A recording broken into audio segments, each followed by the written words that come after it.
स्वामी मरिकी शोची आउ शव उपरे मुंड रखी स्त्री कई कई हे कांदुची। 7 वर्षर भल पाइबाटा आज अधारू हाथ छाड़ी देछि। 7 जन्मर साथीटा आज गोटे जन्मर जेमिति ठकी देछि। आउ सबुदिन भली आज भी स्वामीर कांध उपरे मुंड रखी स्त्री सेमिति कांदुची। खाली एतिक फरक पूर्वर स्वामी कथा कही न पारिले भी आखि खोला रखुतला, किंतु आज से आखिटा भी बुझी देछि। दर्शक बंधु, जदि आपण केबे काहाकू जीवन रे भल पाइछंती ना, एई प्रेमी जुगलक कहानी को टिके अनुभव कर नियंतु। जीवन रे प्रकृत भल पाइबाटा कौन, जीवन रे प्रकृत साथीटा कौन, आउ जीवन रे प्रकृत स्त्रीटे कौन, आपण निजे टिके एही स्त्री ठारू शिखि नियंतु। 7 वर्षर भल पाइबा थिला। विवेक देखिबाकू हैंडसम थिला, सृजना मध्य देखिबाकू सुंदरी थिला, आ दुहे प्रेम बंधन रे बांधी होइथिले।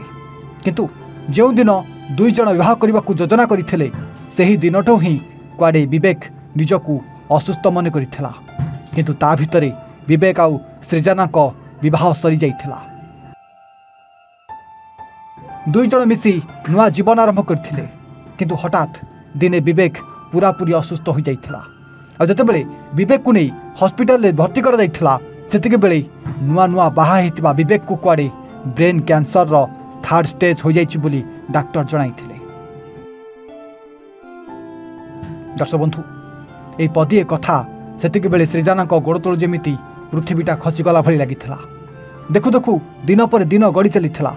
विवेक आउ चाली मध्य पारि नथिला। शेषरे से टिके उठिबा पई बसिबा पई स्त्री सृजनार सहारा दरकार पड़ुथला। सेतिकी बेले विवेक भाभी नहीं थिला, एबे बोधे तार स्त्री सृजना ताकू छाड़ी चली जीव।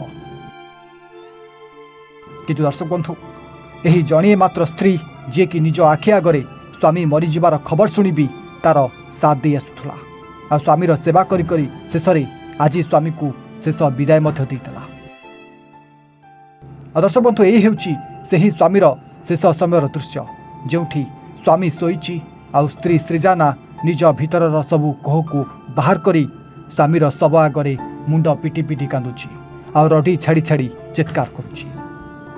रिपोर्ट एवं ओडिया।